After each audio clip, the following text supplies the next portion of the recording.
Assalamualaikum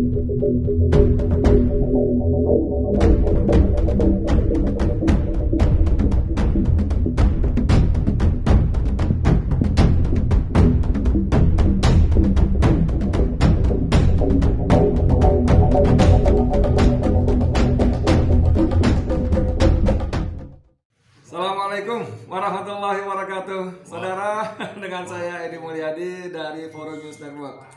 Anda masih kenal dengan beliau sebelah saya? Wih, Rainbow-nya Indonesia.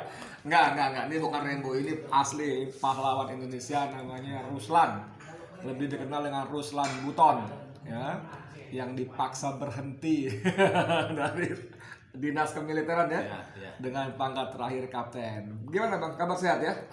Alhamdulillah. Ini bener-bener rezeki. Saya nggak ada janji sama beliau, nggak ada janjian. Bahkan saya sampai sekarang pun kalau nggak salah belum punya nomor teleponnya, Tapi Allah pertemukan di sini dan ini rezeki buat kita, buat saya khususnya.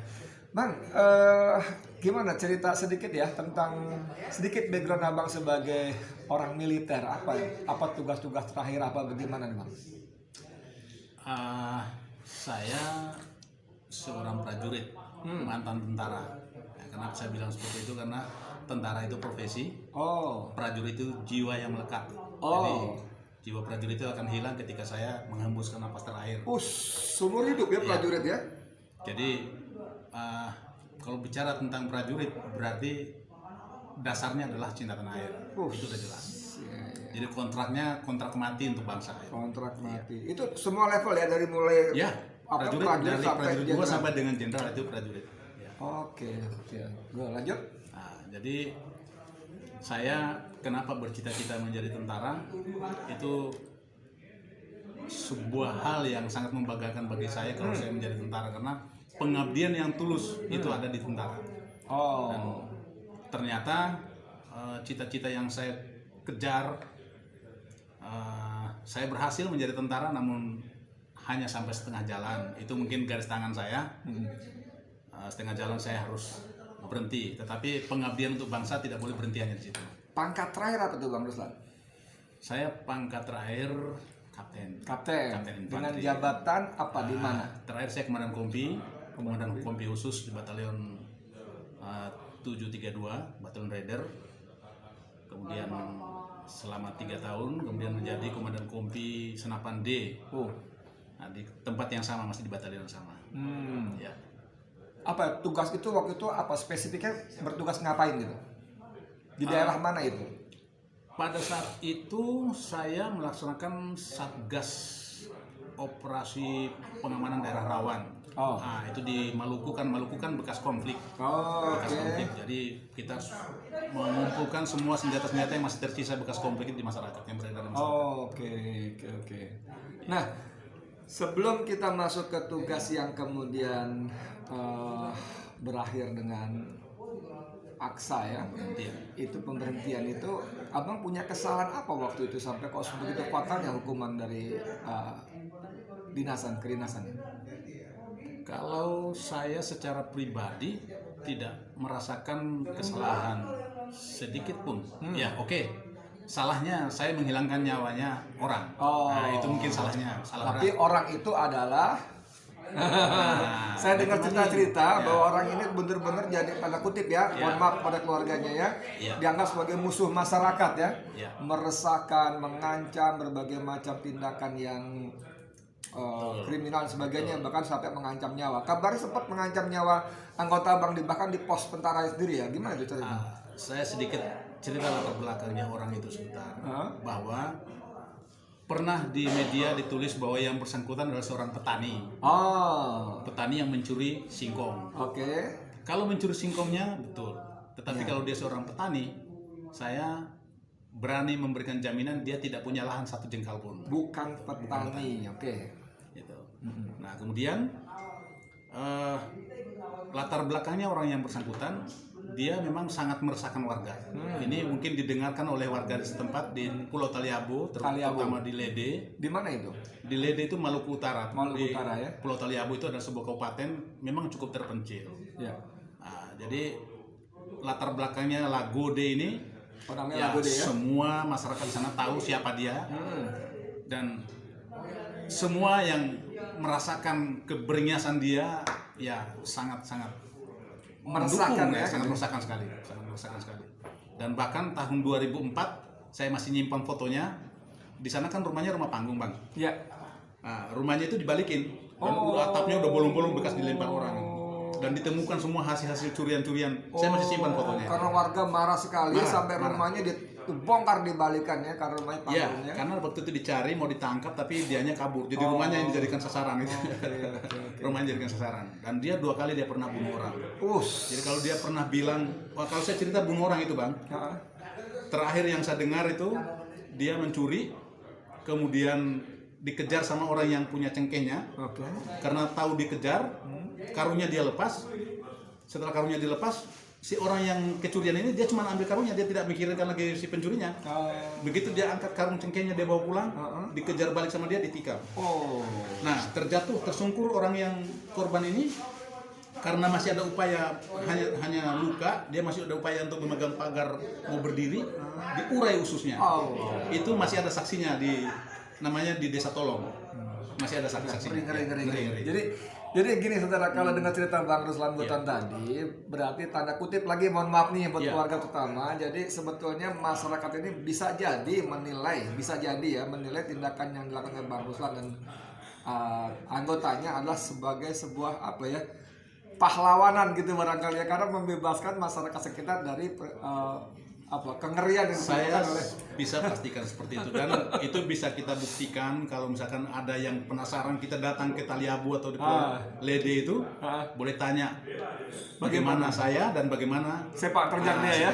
Oke, good. Itu sebagai pengantar aja. Ya. Bang, Anda sebelum begini sempat viral waktu itu Anda masih bertugas, kalau nggak salah videonya masih pakai baju hijau.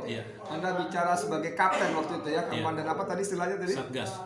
Dengan Satgas itu menangkap TKA yang berkeliaran, itu gimana cerita itu, Bang? Nah, ini menarik nih. Nah, ini mancing-mancing nih ya. Jadi gini, Bang. Saya melaksanakan tugas Satgas, itu adalah tugas negara. Semua prajurit yang diberikan kesempatan untuk melaksanakan Satgas itu adalah kebanggaan, termasuk saya. Kita melaksanakan tugas negara itu selama 9 bulan dan sebelum dihapus oleh satuan-satuan yang lain. Itu giliran kami pada saat itu, dan saya mendapat tempat penugasan di Pulau Taliabu. Maluku Utara tadi ya. Saya membawahi sekitar 10 pos yang tersebar di semua penjuru di Maluku Utara. Nah, kemudian pos induknya sebagai komandan kompi Satgas itu ya di tempat saya di Pulau di Lede itu.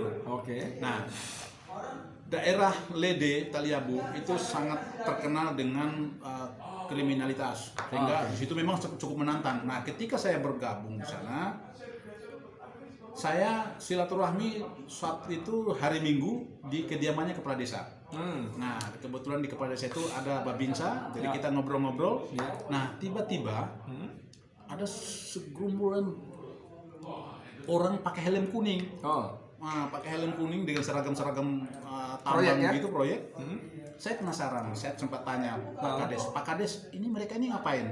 Itu masih baru-barunya saya tugas ya. Pak Kades menceritakan bahwa itu TKA Cina yang bekerja tambang. Nah, penasaran saya tanya, ngapain mereka kok rame-rame ke sini? Berapa orang gerombolan itu kira-kira? Cukup banyak. Tapi satu kelompok itu ada 5 orang. Tapi di seputaran wilayah itu banyak, masing-masing dari kelompok-kelompoknya. Karena rasa penasaran, si Pak Kades bilang bahwa mereka mencari kepiting, mencari bebek untuk konsumsinya di sana. Saya penasaran, saya panggil mereka 5 orang. Pertama saya gunakan, waktu abang manggil, abang masih pakai seragam ya? Pakai dinas seragam, ya? Betul. Pertama saya panggil mereka, kemudian saya tanya dengan bahasa Indonesia, mereka nggak paham. Nggak ngerti ya? Oke, saya maklumi karena dia orang Cina. Kemudian sebisa saya pakai bahasa Inggris semampu saya. Minimal yang pernah saya dengar dari orang, you don't speak English. Nah, jawabannya apa? Jawabannya dengan tanda syarat. Ngerti juga. Di situ saya mengambil kesimpulan bahwa ternyata apa dia pura-pura bego atau dia memang nggak bisa berbahasa Inggris. Nah, pertanyaannya, kalau kita sering melihat di media debat-debat itu tentang TKA Cina, itu mengatakan bahwa tenaga ahli yang bekerja itu expert ya. Nah, Kalau dia seorang tenaga ahli, secara otomatis dia minimal sarjana. Oke. Nah kalau dia sarjana, masa iya nggak bisa bahasa Inggris? Dikit-dikit ngerti lah Dan ya. dia keluar negeri loh. Dari Cina ke Indonesia, dia keluar negeri. Harus bisa bahasa Inggris syaratnya. Iya. Nah kok nggak bisa? Apa iya tenaga ahli? Nah, saya mengambil kesimpulan bahwa mereka bukan tenaga ahli. Tenaga kasar biasa ya. Sopir truknya atau tukang juru masaknya apa semuanya mungkin mereka itu. Nah di situ saya penasaran, Iya. sehingga muncul naluri saya bahwa saya ini anak bangsa. Sebagai seorang prajurit, saya sedang tugas negara. Iya. Saya melaksanakan satu tugas. Saya telepon, saya tanyakan visa, dia bilang begini. Saya tanyakan paspor, bilangnya begini. Saya telepon imigrasi Ternate. Saya telepon, kebetulan ada nomornya. Oke. Jawabannya imigrasi Ternate apa? Itu ilegal, Pak. Nah, ada kekuatan hukum dong yang saya pegang. Sorry, sebentar. Iya. Kapan kejadian? Tahun berapa itu? Tahun 2017. Oke. Nah, ada kekuatan hukum. Saya di backup oleh kekuatan hukum ini bahwa itu ilegal. Iya. Tahan Pak, nanti kami akan segera mengutus orang untuk ke sana. Nah, saya tahan lah. Begitu saya tahan, mereka saya amankan di pos, tapi saya perlakukan seperti biasa. Seperti hanya mereka tidak bisa pulang. Intinya seperti itu. 5 orang tadi ya? Iya. Oke. Satu orang. Satu orang Yang aja? 4 saya kembalikan. Saya suruh mereka laporan untuk suruh yang satu sebagai jaminan gitu. Oke. Nah, satu orang saya tahan. Jadi jam 10 malam ada satu orang perwira menengah di Angkatan Darat ya. Nah, mungkin dia sebagai koordinator keamanan di tambang dan didampingi oleh satu AKBP purnawirawan kepolisian. Purnawirawan tadi. Ya, purnawirawan.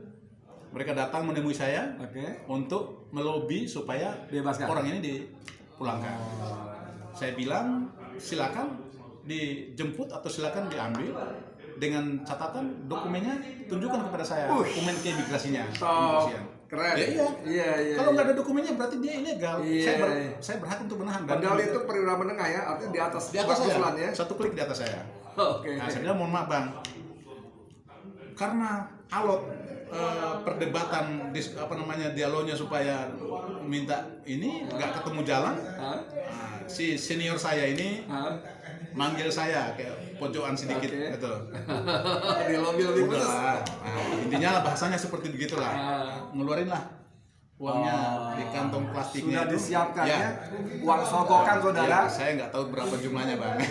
Saya nggak tahu. Tapi kalau saya tebal, ya? Kalau saya kira-kira uang itu kalau dipakai untuk ketok kepalanya orang bisa bocor. Nah, lebih kurangnya seperti itulah. Lebih kurang seperti itu.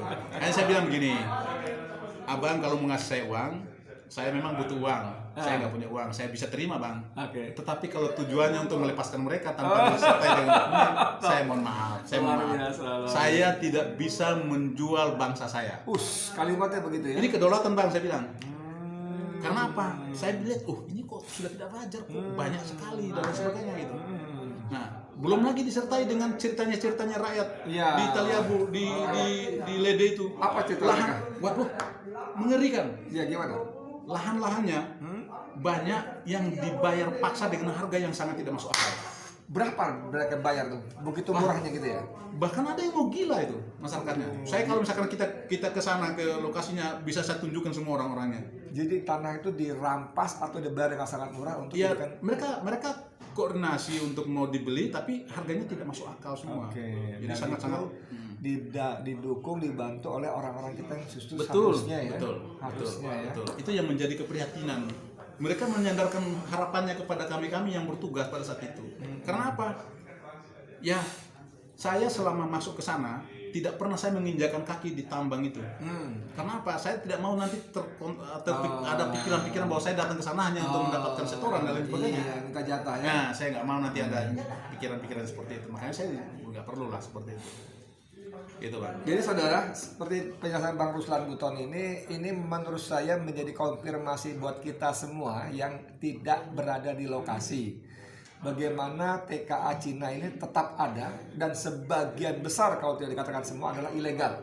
Walaupun para pejabat di Jakarta, pejabat imigrasi segala macam mengatakan mereka dilengkapi dokumen ini itu, sebagian besar ilegal dan tragisnya keberadaan mereka diketahui bahkan di backup oleh para oknum. Nyebut oknum ya? Bisa iya, bisa tidak. Tapi yang jelas, ya mungkin lebih kurangnya seperti itu. Saya tertarik dengan kalimat pembuka tadi Bang Ruslan Buton ketika mengatakan bahwa saya menjadi tentara untuk mengabdi. Prajurit itu adalah sambung hidup. Betul. Menjaga kedaulatan rakyat dari mulai prajurit 2 Ya, Prada sampai jenderal bintang 4 itu adalah prajurit. Dan itu mereka sudah kontrak mati untuk bangsa dan negara. Nah, kalau menyinggung tadi ada senior Bang Ruslan di lapangan yang mencoba menyogok Bang Ruslan dengan uang agar TKA Cina ini dibebaskan, itu contoh bagaimana orang-orang yang seharusnya punya jiwa apa kalau tentara apa Sabta Marga ya? Sabta Marga, Sumpah Prajurit, prajurit TNI ya. Itu kan luar biasa. Itu kalau beliau bilang satu level di atas berarti mayor ya? Iya. Mayor saya ya. Mayor dan di Jakarta itu jenderal-jenderal banyak itu yang pasang badan membela bolak-balik dengan segala macam cara keberadaan TKA Cina dan investasi dari Cina. Ini apakah mereka tidak jadi prajurit lagi atau bagaimana nih Bang? Kembali ke manusianya ya.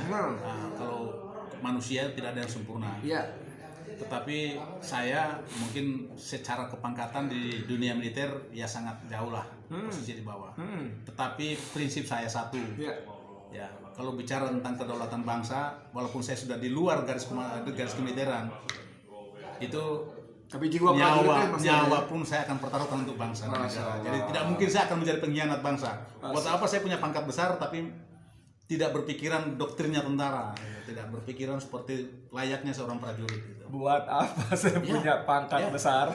Ini kayak pangkat kecil, tapi nasionalis saya itu bisa dijamin. Ya. Dan kita kenal banyak orang-orang berpangkat besar, tinggi luar biasa, tapi sudah menjadi, bukan cuma menjadi komprador, tapi jadi centeng-centeng. Tapi dengan cerita semacam ini kan saya jadi merasa berpikir bahwa kisah pencopotan atau pemberhentian paksa Bang Ruslan karena kasus yang tadi si Lagoa tadi, Lagode tadi itu, sorry kalau saya agak nyasar kemana-mana, itu nggak semata-mata karena kasus yang tadi si Lagode tadi, tapi karena tindakan beliau sebagai komandan kompi yang justru tegas membela bangsa, cuma dianggap merugikan kepentingan si TKA Cina. Ada kaitannya kira-kira gitu ya? Kemungkinan ada.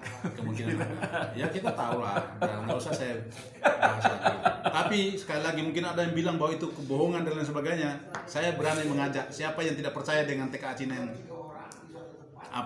tersebar di mana-mana. Karena apa? Waktu saya masih menjabat komandan kompi di Ternate itu, setiap saya pulang jam 2 malam, kalau saya ada kegiatan di Bandung, kursus dan lain sebagainya, saya pulang penerbangan jam 2, itu pesawat langsung. Itu Cina semua di bandara itu. Itu penuh ya. Sampai kita ketakutan sendiri, ini kayak kita dikepung Cina semua, kayak di negeri Cina itu. Penumpangnya. Itu omongan Bang Fro tadi viral ya, waktu itu masih di sebuah seminar ya, di mana itu kejadian Bang? Di Lemhanas. Di Lemhanas itu cerita gitu ya. Beda buku tentang. Dan itu viral itu viral sekali dan memang persis kalimatnya begitu. Saya cerita pokoknya. Jadi kalau orang bercerita tentang wah itu bohong dan sebagainya, saya di tempatnya langsung, di tempatnya TKA Cina langsung. Itu ada lahannya orang yang dijadikan pelabuhan khusus. Ya. Itu ada smelter yang terpanjang kedua di dunia. Ada 42 km. Jadi dari tambang hasilnya langsung di-drop ke kapal laut. Dan di pelabuhan itu setiap minggu itu ada kapal yang datang dari Luwuk, Banggai mengangkut para TKA itu langsung jadi nggak ada orang lain yang bisa masuk ke tambang itu ke pelabuhan itu, nggak ada kapal lain yang bisa tembus ke pelabuhan itu, hanya mereka. Jadi saya tahu ya. Ngeri sekali saudara, saya cuma berharap lewat penjelasan Bang Ruslan Buton, para petinggi khususnya lebih khusus lagi dari kalangan tentara, kalian prajurit seperti kata Bang Ruslan, apapun pangkat dan jabatan kalian prajurit. Kalian sudah disumpah berjanji berikrar untuk menjaga kedaulatan bangsa, Bang ya. Dengan taruhan darah dan nyawa kalian. Jangan kalian justru menjadi tadi bumper bahkan centeng kepentingan mereka ya, Bang ya. Bang, sebagai penutup Abang ada seruan apa buat kita semua nih, bangsa Indonesia nih? Saya selalu karena dasarnya tadi kecintaan terhadap bangsa, itu selalu saya menyerukan untuk semua anak bangsa untuk mencintai tanah airnya. Saya kagum dengan yang saat ini memang kecintaan terhadap tanah air itu sangat luntur, ya cinta tanah air dan bangsa telah luntur. Saya kagum dengan apa yang dicetuskan oleh Gubernur DIY, dalam hal ini Sultan Hamengkubuwono, yang setiap hari wajib Indonesia Raya. Ini kalau misalkan kita galakan di seluruh Nusantara, ini akan menjadi sebuah semangat baru untuk anak-anak bangsa. Bagaimana kita mencintai bangsa dan tanah air ini, itu kita akan menjadi sebuah kekuatan yang luar biasa. Karena bangsa ini akan menjadi besar kalau masyarakatnya, rakyatnya kuat dan bersatu. Jadi intinya terus tanamkan spirit kita pada bangsa ya. Ya. Makasih banyak Bang Ruslan, tapi sebelum ditutup saya ingin sedikit menyebut video viral ketika Bang Ruslan Buton dijemput oleh aparat. Itu menurut saya dramatis sekali. Beliau keluar dari ruangan rumahnya yang sederhana, rumah kayu, rumah panggung kayu, kemudian berhenti sebentar baca doa. Wah, dahsyat Bang. Doa kami semua menyertai Abang untuk keselamatan Abang ya. Terima kasih banyak. Saya Edi Mulyadi untuk FNN. Assalamualaikum warahmatullahi wabarakatuh. Waalaikumsalam. Salam komando. Oke, makasih.